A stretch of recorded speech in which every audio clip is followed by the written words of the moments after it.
History has completely forgotten some of its most powerful kingdoms.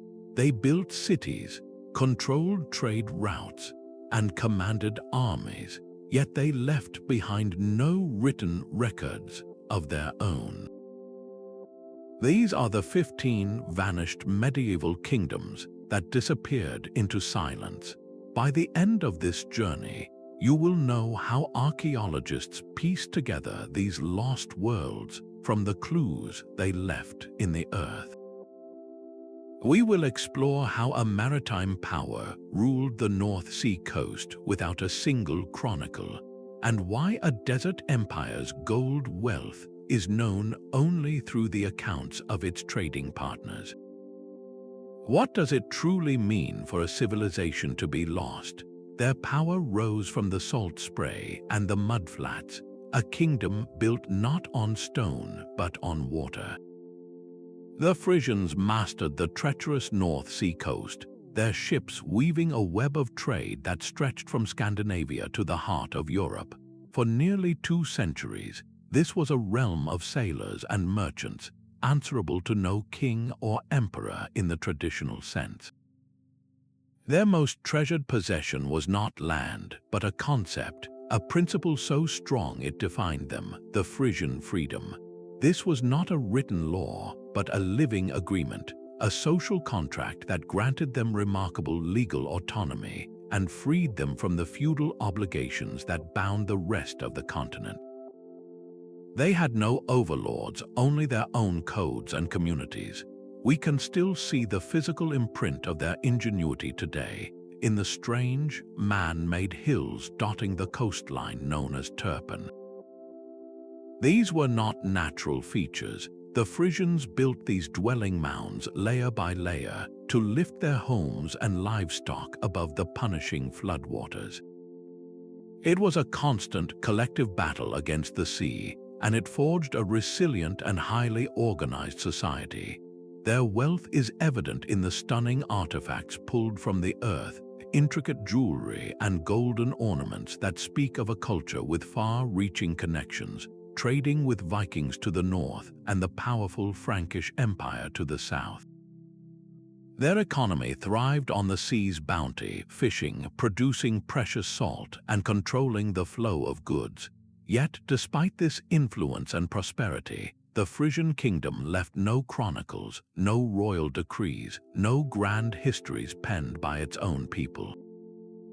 Their story was an oral one, passed down and ultimately lost when the expanding Frankish Empire finally absorbed them. The written record that survives comes only from their neighbors and conquerors, offering a fragmented, outside view. How does a society so vibrant, so defiantly independent, simply fade from written history? The answer lies not in their failure, but in the nature of their power, a power that resided in speech and custom, not parchment and ink.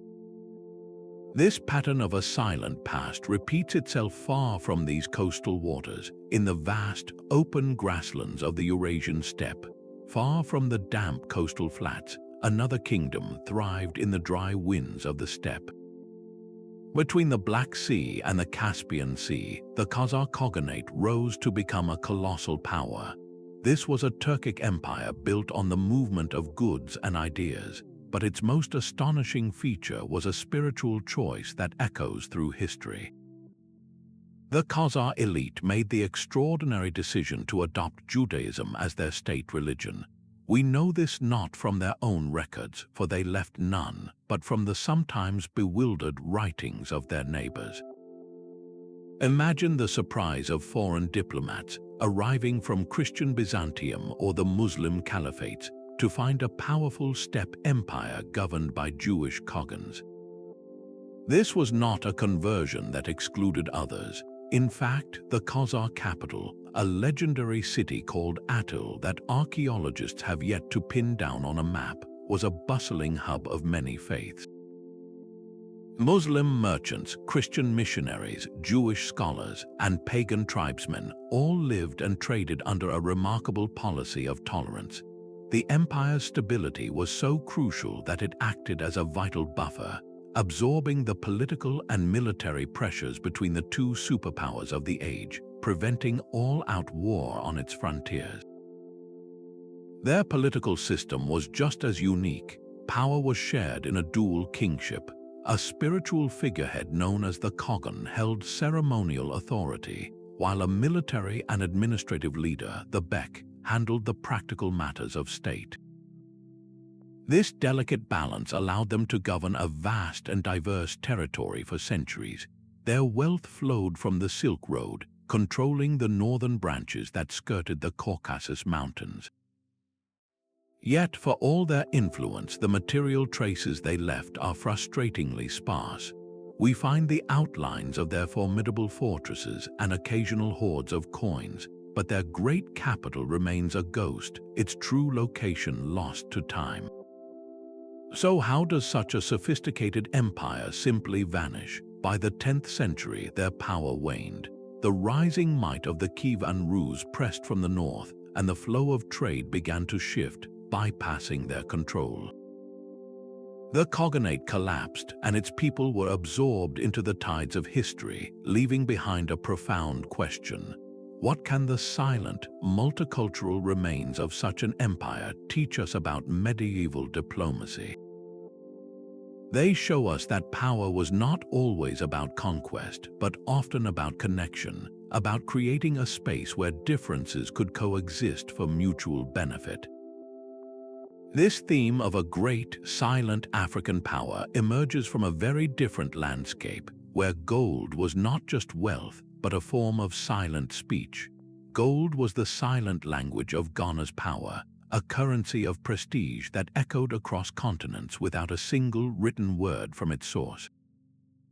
This was not the Ghana of today's maps, but a legendary empire that flourished in West Africa for centuries, its heart beating in the harsh landscapes of what is now Mauritania and Mali. The Sonic people built a dominion so wealthy that its fame traveled on the desert winds, reaching the courts of Europe and the Middle East long before any European set foot there. Their secret was control, not of the gold mines themselves, which were sacred and protected, but of the trade routes that carried the precious metal north. In a world where salt was as vital as gold for preserving food, they orchestrated a monumental exchange, sending southward slabs of salt mined from the Sahara and receiving in return the gold that would fuel economies abroad. We know of its splendor almost entirely through the eyes of others, particularly Arab geographers like al-Bakri, who wrote with awe of the empire's capital, by sail. He described a metropolis of two distinct cities. One was a royal town filled with traditional shrines and the court of the king, a figure so revered that his subjects would fall silent when he spoke. The other was a bustling commercial center for Muslim merchants, a testament to the empire's religious tolerance and its crucial role in the trans-Saharan network. This separation was not a sign of division but of sophisticated social organization, a way to balance deep-rooted spiritual traditions with the demands of international commerce.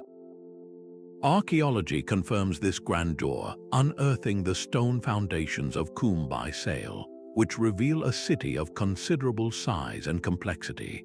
We find evidence of advanced ironworking, the slag heaps of smelting sites speaking to a society that mastered metal for tools and weapons.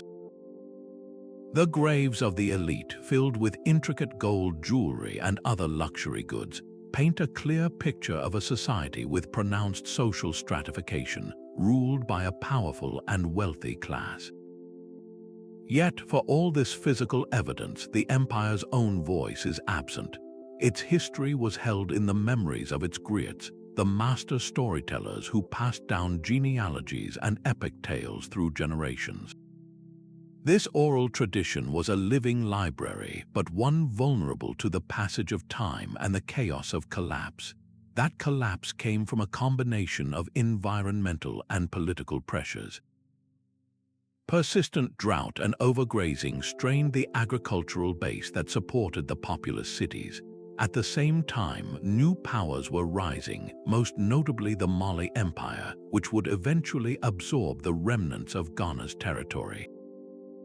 These earth-shaking events, the fall of a golden empire, occurred without a single official chronicle written by the Ghanaians to tell their side of the story. So how does an oral tradition preserve the memory of such a vast and complex state? It transforms history into narrative, into the rhythm of poetry and the moral of a story, ensuring survival not through ink but through the human voice. This exploration of memory guarded by secrecy leads us to a kingdom that took concealment to an extreme, a place whose very location was its greatest treasure. Portuguese ships arriving in the 16th century believed they had discovered the kingdom of Loango, but they were merely witnessing its final chapters. For centuries before their arrival, this was a sophisticated power on Central Africa's Atlantic coast, a realm of divine kings and master artisans whose early history is a profound silence. Loango was a major state within the Congo cultural sphere, its authority radiating from a federation of provinces, each with its own governor, all answering to a sacred monarch. This was not a simple chieftaincy, but a complex political machine that managed the flow of immense wealth. The kingdom's economy was built on a mastery of regional resources, controlling the trade in two of the continent's most sought-after commodities, copper and ivory. Long before European merchants appeared, these goods traveled along established internal networks, a testament to Loango's deep-rooted and self-sufficient power. We know of its grandeur not from its own chronicles, but from the intricate objects its people left behind. The renowned Loango ivories are more than beautiful artifacts, they are a silent language. Carved from elephant tusks, these scepters and figures display a breathtaking level of skill, their symbolism speaking volumes about social status and spiritual beliefs that written records never could. Similarly, the distinct patterns on their pottery tell a story of cultural identity and daily life, a narrative pressed into clay rather than penned on parchment. The kingdom's foundational myths and the intricate details of its social customs were preserved in a living library, the memories of its elders and storytellers. This oral tradition was the guardian of their past, a fragile yet resilient chain of memory that stretched back to the kingdom's medieval origins. So what happens when the first written records of a culture come from outsiders? The Portuguese documents, while valuable, are a view from the harbor. They note the king's power and the volume of trade, but they cannot capture the internal logic of the state, the meaning behind the rituals, or the full scope of its history before their ships arrived. The gradual and relentless pressure of colonial interests eventually absorbed Loango, erasing its independent political existence and ensuring that its own voice for its earliest centuries would never be written, only whispered through art and oral tradition. This question of perspective, of a history defined by outsiders, draws us to a kingdom lost in the deserts of Arabia, where the silence is not from a lack of writing, but from a script that remains stubbornly unread. The sands of Arabia hold the story of a different kind of kingdom, one built not on cities but on kinship and the spoken word. In the 5th and 6th centuries, the kingdom of Kindah achieved the seemingly impossible, uniting the fiercely independent nomadic tribes of Central Arabia into a single, powerful confederation. This was the first time such a vast political union had ever been forged in the heart of the peninsula, a monumental feat of diplomacy and charisma.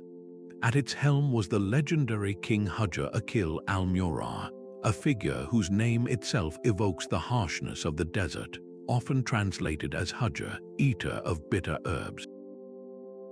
His leadership was the glue that bound the tribes, a personal authority that transcended the usual rivalries. Yet, how do we know of King Hajar and his realm? We find his story not in royal archives, but in the region's richest cultural treasure, its poetry.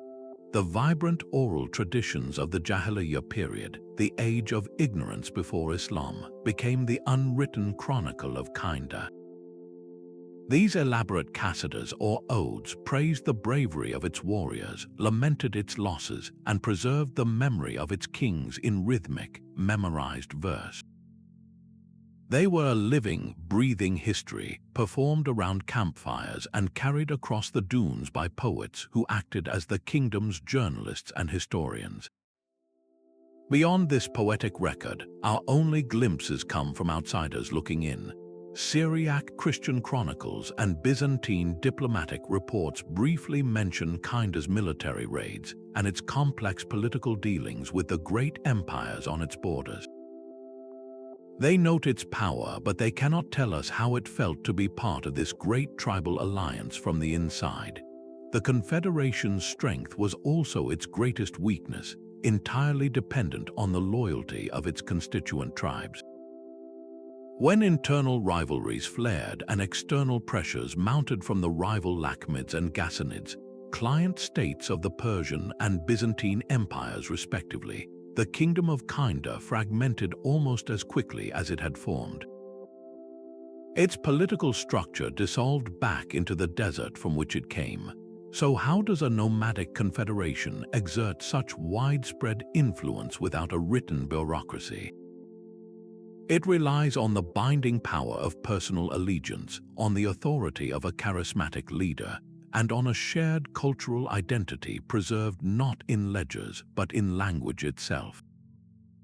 This ephemeral nature of power, a kingdom that existed more as an idea than an institution, finds a strange parallel deep in the humid jungles of Southeast Asia, where another civilization chose to leave its mark not on parchment, but on the landscape itself. The global network of the Srivijayan Empire relied on a constellation of silent partners. While the empire itself left stone inscriptions praising its kings, the many smaller kingdoms and outposts that formed its backbone have disappeared into the jungle and the mud.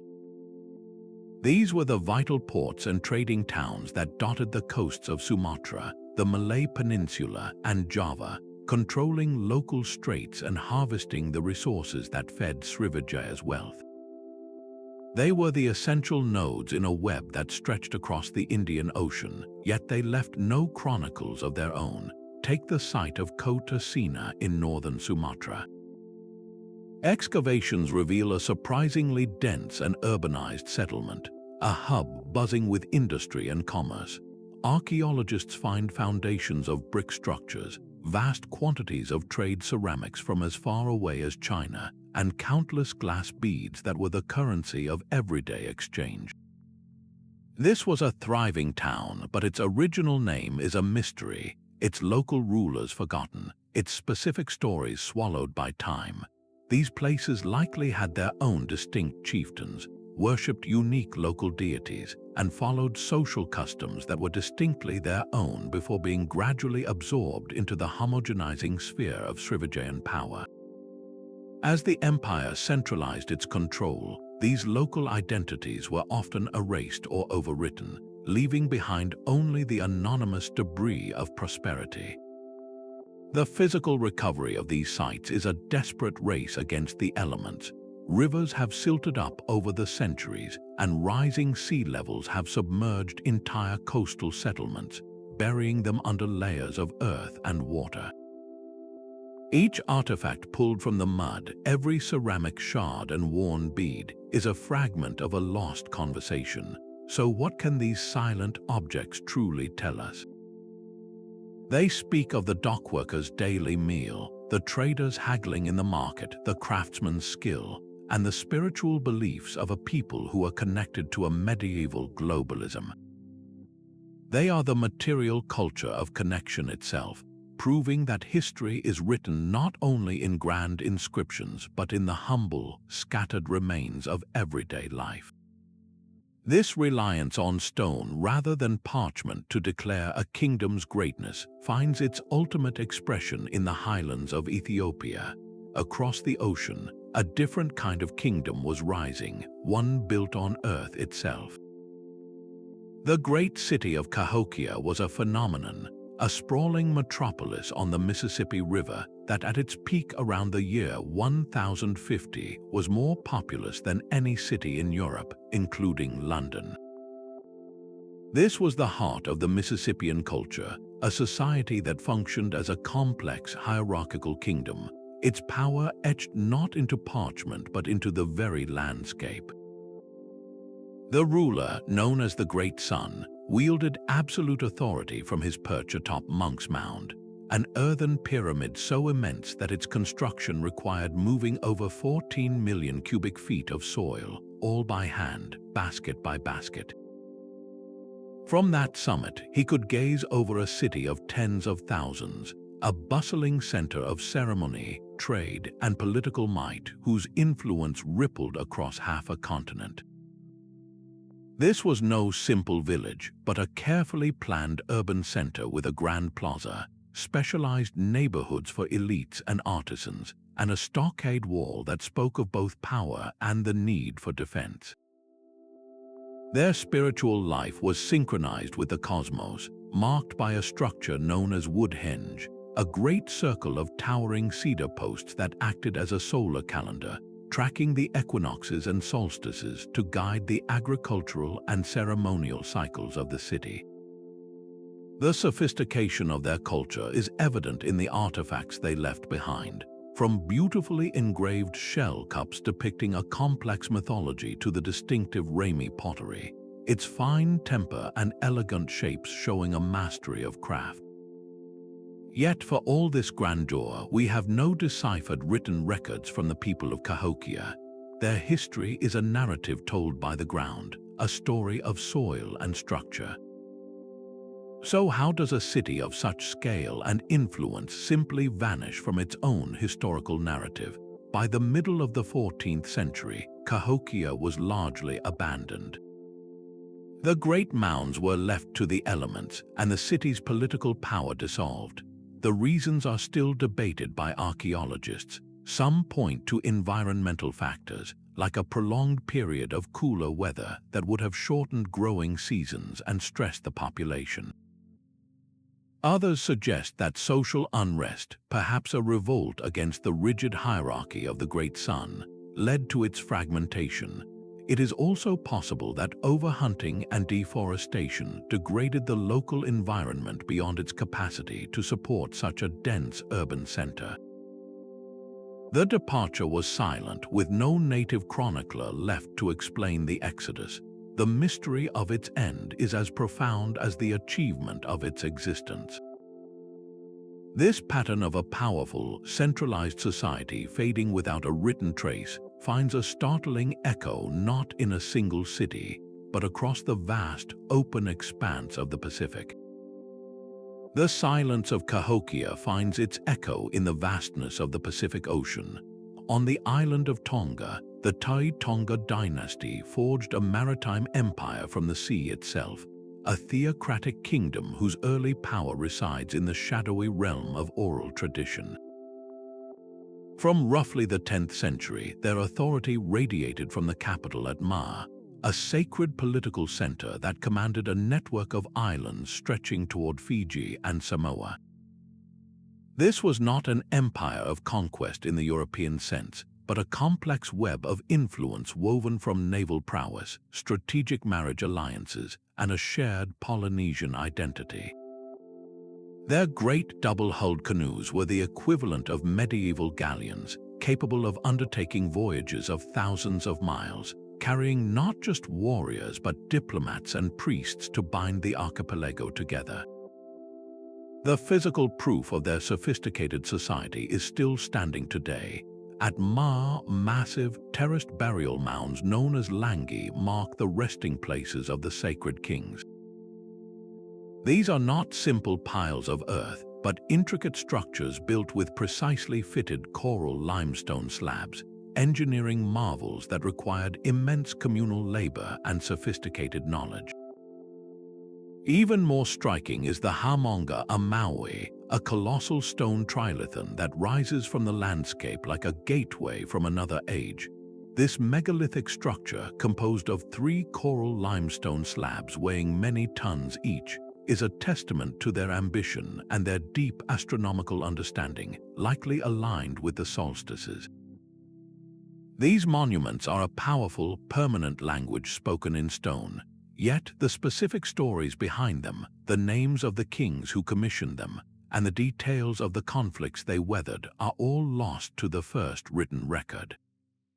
The detailed genealogies and oral histories of the Tonga were only systematically written down by European missionaries and Tongan scholars centuries after this foundational medieval period. So what are the inherent challenges of rebuilding a history from such sources? An oral genealogy is a living document susceptible to change over generations. It can be compressed, with less significant rulers fading from memory to streamline the narrative. It can be enhanced, with the deeds of many leaders consolidated into the legend of a single heroic figure.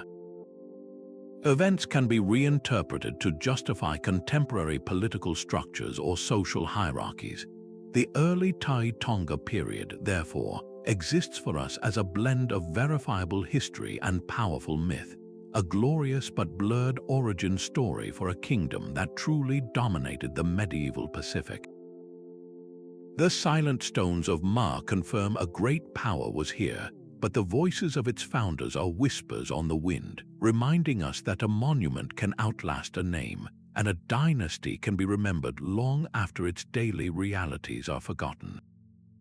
This dance between a powerful physical presence and a silent history is a pattern that repeats itself in the most unexpected places, even on the rugged, rain-swept coasts of the North Atlantic. In southern Africa, a kingdom spoke through stone. The soaring walls of Great Zimbabwe stand as a silent testament to a civilization of immense power and sophistication, a realm that mastered the flow of gold from the continent's heart to the world.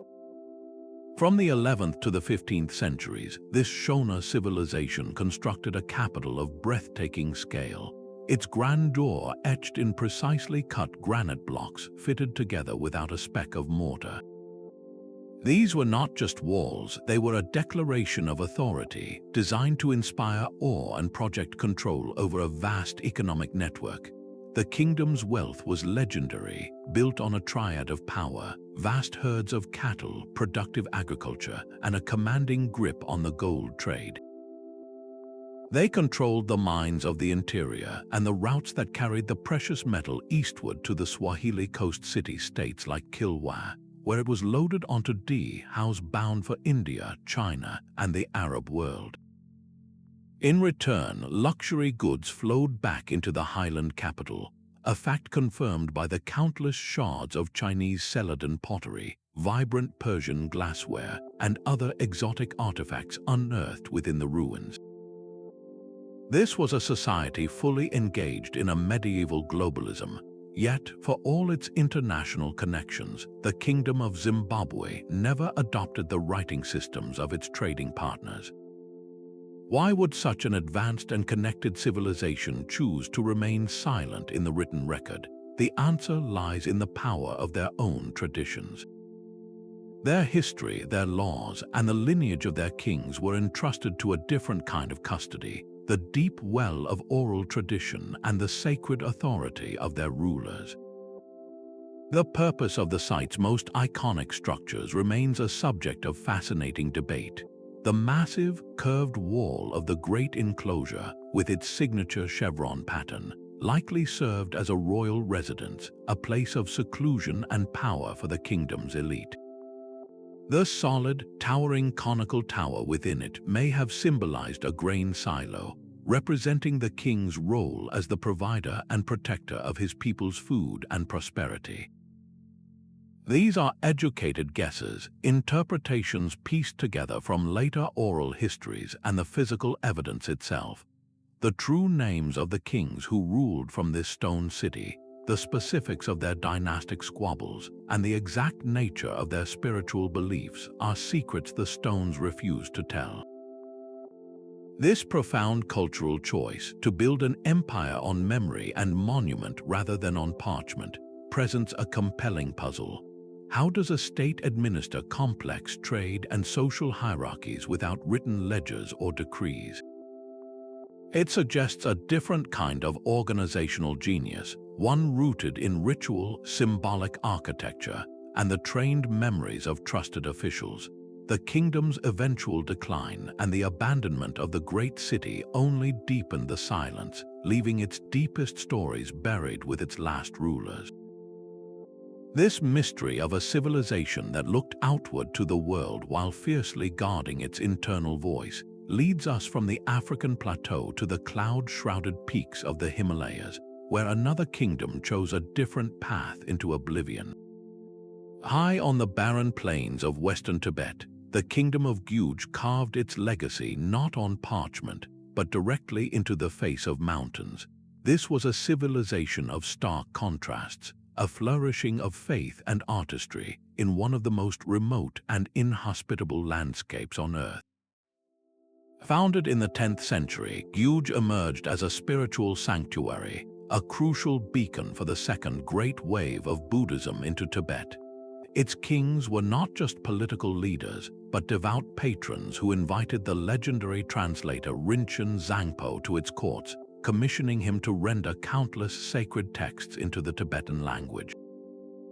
The kingdom's true heart beat within the spectacular monastery complexes he helped establish at Toling and Taparang. These were not simple retreats, but vast citadels of learning, built into sheer cliffsides, their whitewashed walls gleaming against the stark, brown earth.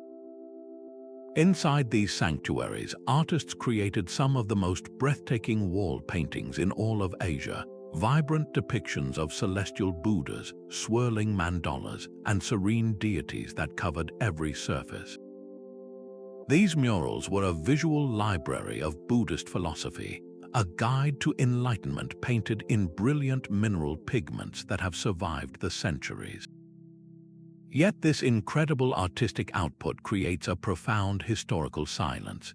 The murals and the religious manuscripts produced in Guge's scriptoria are overwhelmingly focused on the spiritual and the transcendent. They tell us in exquisite detail about the kingdom's devotional life, its theological leanings, and its artistic connections to India and Kashmir, but they are virtually silent on the mundane realities of statecraft. The political machinations of Guge's kings, their diplomatic alliances, their trade agreements, and their wars with neighboring states like Ladakh are scarcely mentioned. The secular rulers are often just names, their personalities and policies obscured by their primary role as pious donors to the monastic community. This leaves us with a history seen through a devotional lens, where the rise and fall of dynasties is less important than the transmission of a sacred lineage. The kingdom's mysterious collapse in the 17th century only deepens the enigma. The most common theory points to an invasion by the neighboring Ladakhi army, possibly combined with internal rebellion and the economic collapse of vital trade routes.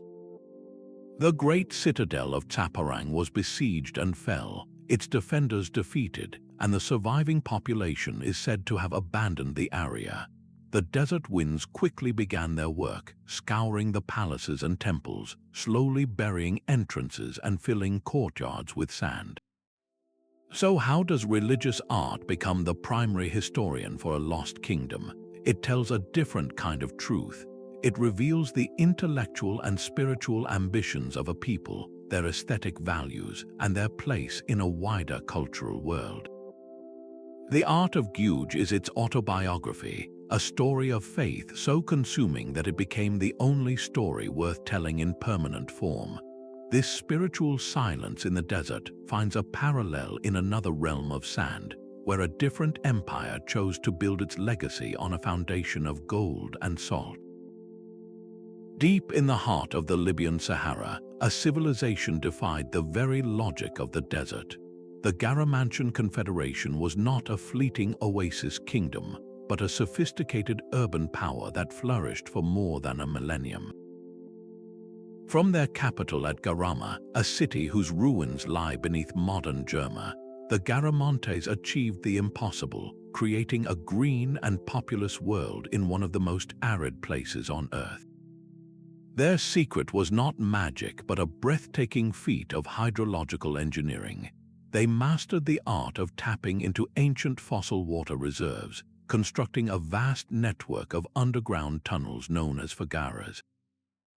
These were not simple wells, but gently sloping subterranean channels, sometimes stretching for miles, that brought water from the aquifer to the surface by gravity alone.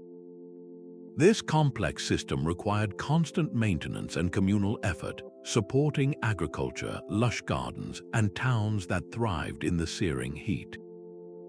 But they were far more than just brilliant engineers. Roman accounts, our primary written sources, describe them as formidable warriors, fierce desert raiders who used horse-drawn chariots to control the trade routes that crisscrossed the sands. They were the essential middlemen of the trans-Saharan trade, dealing in gold from the south, ivory, and the tragic human cargo of the slave trade, connecting the Mediterranean world with the kingdoms of sub-Saharan Africa. The artifacts left behind paint a picture of a uniquely blended culture, where Roman glassware sits alongside distinctly Berber pottery and objects showing clear influence from deeper in Africa. This was a civilization at a cultural crossroads, absorbing and adapting influences from all directions. Yet, for all their 1,000-year reign, we have no Garamantian chronicles, no royal decrees, no poetry celebrating their kings. Their perspective is entirely absent, filtered solely through the often hostile lens of their Roman neighbors and the silent testimony of archaeology. Their gradual decline after the 7th century was a slow, quiet fading. The very resource that built their civilization likely led to its undoing, as the fossil water aquifers were depleted beyond recovery. At the same time, the collapse of the Roman Empire disrupted the northern trade networks that were a source of their wealth. Their civilization passed into silence without its own voice to record the final act. What does the engineering prowess of a silent civilization reveal about its adaptability? It shows a genius for reading the land and manipulating its hidden resources, a story of survival written not in words but in water and stone. This theme of a culture flourishing in a harsh and unexpected place finds a powerful echo not in the desert, but in the deep, shadowed forests of Eurasia. The Volga Bulgars carved their kingdom from the wilderness, a forested realm where northern firs met southern silver. On the great river's banks, this Turkic people built a state that deliberately turned toward a new world. In the 10th century, their ruler officially adopted Islam, a strategic move that formally aligned them with the wealthy and literate civilizations of the Abbasid Caliphate to the south. This conversion is one of the best documented events in their early history, yet it comes to us entirely from an outsider's pen. The Arab traveler Ibn Fadlan arrived as part of a diplomatic mission from Baghdad, and his account is a breathtaking snapshot of a society in transition. He described the Volga Bulgar king living in a wooden palace topped with a dome, receiving him with a mix of Turkic custom and newfound Islamic protocol. He wrote with fascination of the local people, their tattoos, their hygiene, and their bustling markets. His chronicle is invaluable, but it is a view from the embassy tent, a report sent back to a foreign court. It tells us what the Bulgars looked like to a sophisticated Arab diplomat, but it does not tell us how they saw themselves in those pivotal early years. Why would a kingdom embracing a religion of the book not immediately begin producing its own chronicles? The answer lies in the nature of their power. Their strength was commercial, not bureaucratic. The capital city of Bulgar was a humming engine of international trade. Here, Viking merchants from the north, whom Ibn Fadlan called the Rus, brought shiploads of amber, furs, and slaves. They would meet traders from the south carrying silks, spices, and the glittering silver dirhams that became the lifeblood of the Bulgar economy. The kingdom did not just facilitate this exchange, it controlled it, taxing goods and manufacturing its own renowned products, particularly high-quality leather goods that were celebrated across the medieval world. Archaeology reveals the scale of this prosperity. Excavations at Bulgar and other settlements uncover the foundations of mosques, public baths, and fortified walls, all signs of a sophisticated urban center. The soil yields countless silver coins, proof of a monetized economy, and the remnants of advanced metalworking shops where local artisans produced everything from sturdy farming tools to finely crafted jewelry. Yet, for all this material evidence, the voices of the early Bulgar kings are mute. We know they subjugated the local Finno-Ugric tribes, consolidating their control over the Volga trade route. But the details of these campaigns, the names of the generals, the treaties and betrayals are lost. The monumental events of their state formation went unrecorded by their own hands. This silence was made permanent by the storm from the east. In the 13th century, the Mongol invasion swept across the steppes, and the Volga-Bulgar state was violently absorbed into the Golden Horde. While the city of Bulgar continued as a regional center, its political independence was extinguished. The story of its rise, the very narrative of its founding, died with its last independent rulers. This paradox of a literate faith failing to produce a native history reveals a profound truth. A kingdom can be deeply integrated into a global network, pious and prosperous, and still choose to let its earliest story be told by others, by the travelers who visited its markets and the enemies who ultimately consumed it. The memory of a rival, however, can sometimes be a powerful and lasting tribute. They stood where Rome's power ended. North of Hadrian's Wall, the Pictish Confederacy forged a kingdom in the mists, a society so formidable that Roman legions chose to build a wall rather than attempt its permanent conquest. For centuries, these tribes dominated the lands we now call Scotland, their culture defined by a profound and enduring mystery. They left behind no chronicles, no royal genealogies, no poems penned in their own unique language. Everything we know of them comes from two contrasting sources: the magnificent physical legacy they carved in stone and metal, and the often biased reports written by their enemies. The Romans who fought them named them Picti, the painted people, a label describing their supposed battle tattoos, but telling us nothing of what they called themselves. Their society was structured around powerful kinship groups, and intriguingly, succession to high kingship often passed through the female line, a matrilineal system that set them apart from many of their contemporaries. This was no loose collection of barbarian clans. The remains of their great coastal fortress at Birgid, with its massive timber-laced ramparts, and the hill fort at Craig Fadrig, speak of a centralized authority capable of mobilizing labor and commanding landscapes. Their artisans produced jewelry of breathtaking sophistication, massive silver chains and ornate brooches pinning together the cloaks of a powerful elite. But their most enigmatic legacy is the collection of symbol stones found scattered across the landscape. These are not simple drawings. They are a complex system of glyphs featuring beasts like the iconic Pictish beast, a swimming elephant-like creature, alongside abstract symbols such as mirrors, combs, and double discs. Were these territorial markers statements of lineage, records of marriage alliances, or a form of written language we simply cannot read? The stones stand in silent testimony, their message locked away.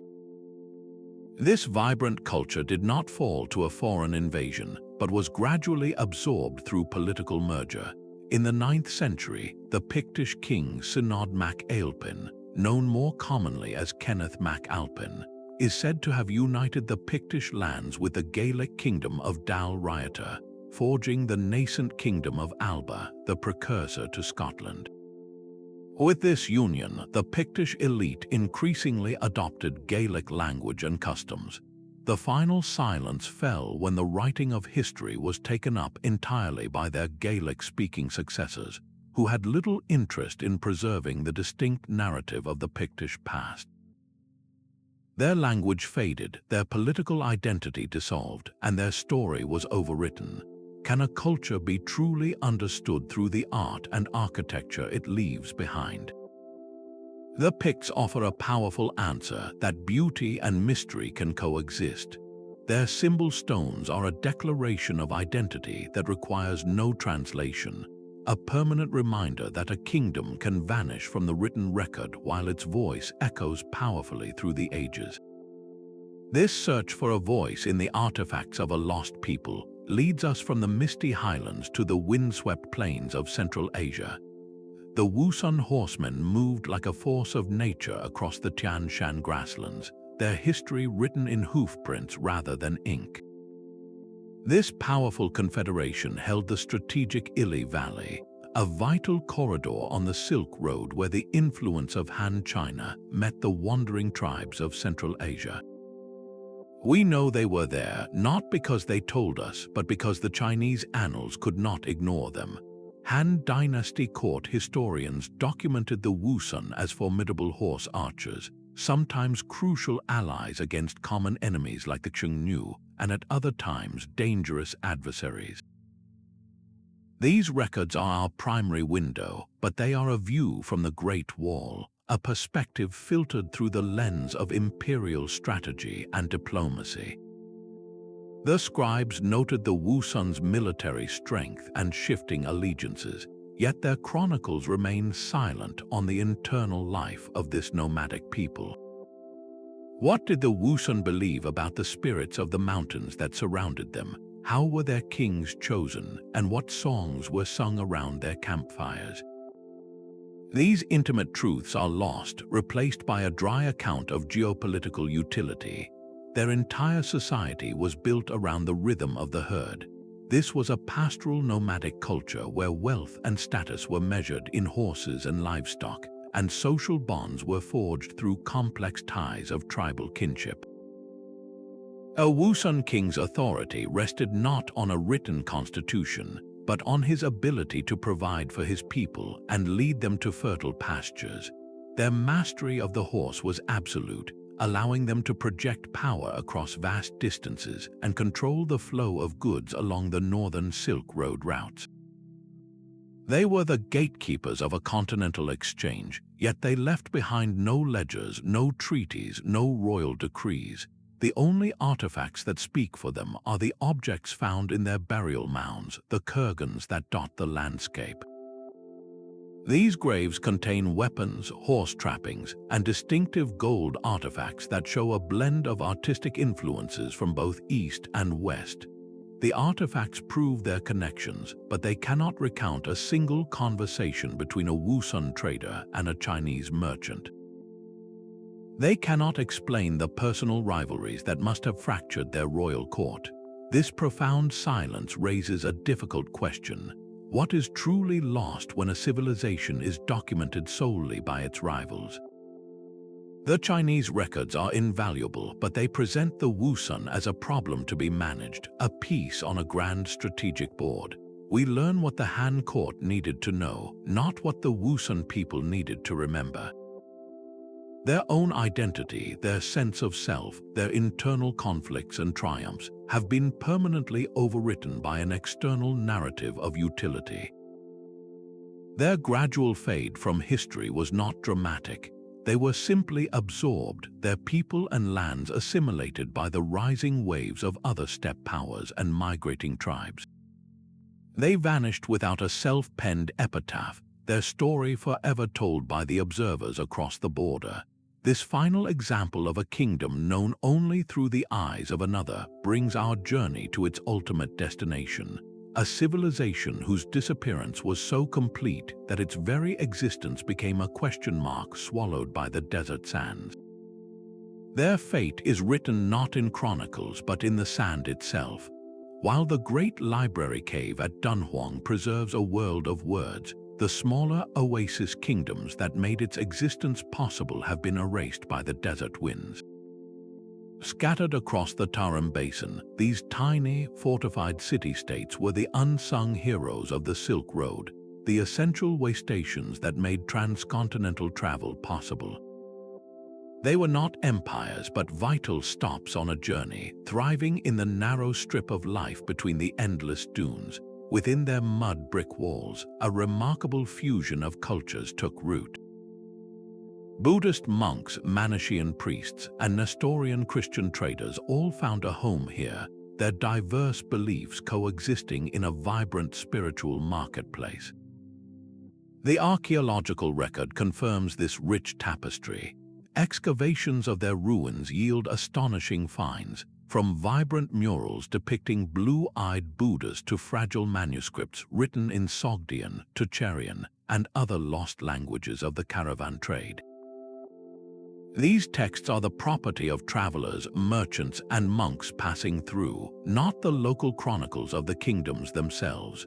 We find their administrative documents, their tax receipts, and their personal letters, but we search in vain for a royal history, for the name of a king who ruled this particular oasis, for the story of a dynasty that held power for generations. The political soul of these places is a profound silence. They existed in the shadow of giants, often paying tribute to the Tibetan Empire or Tang Dynasty China, their independence flickering as those greater powers waxed and waned.